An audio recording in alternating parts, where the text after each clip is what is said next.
Welcome to the MiniMasters, and today I'm going to show you guys how to replace your torque converter.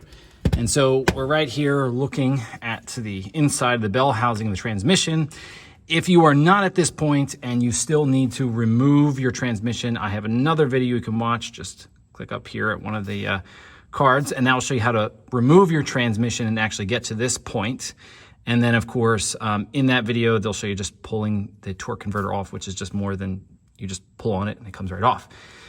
So once you get through that, we are here at this step. We have a brand new torque converter. So the first step you're going to do is you're actually going to fill it with roughly 2 to 3 quarts of transmission fluid. And for Fords, you want something that is Americon 5 or V. Okay, basically it's a synthetic transmission fluid that Ford spec for this type of transmission. So let's go ahead and fill this up. So it's going to want to bubble, so you can't go for it all the way. It's kind of like filling up an oil filter.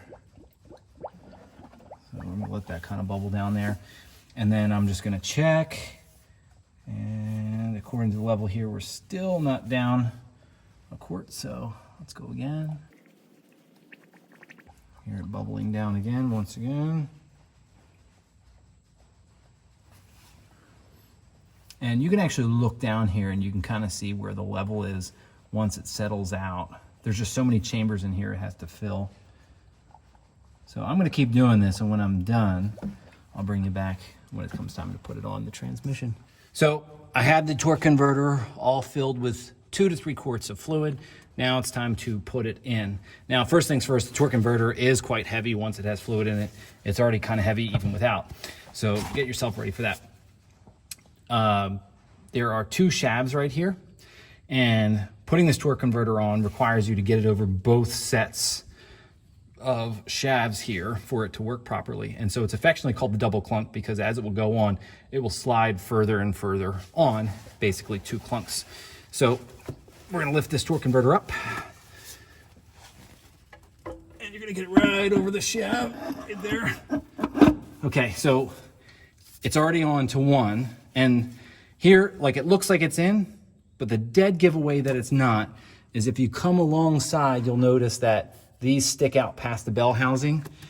These need to be recessed inside the bell housing, and so that's your dead giveaway there. So there we go. So do you see that? Kind of clunk back again.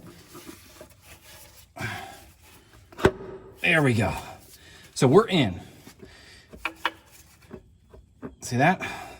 So we're in because you can tell that these nubbies no longer stick out past the bell housing.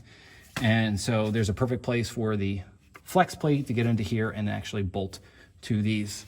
So we are now set to install this whole assembly back into the truck. So, and there you have it, guys. That is how you install a torque converter. See ya.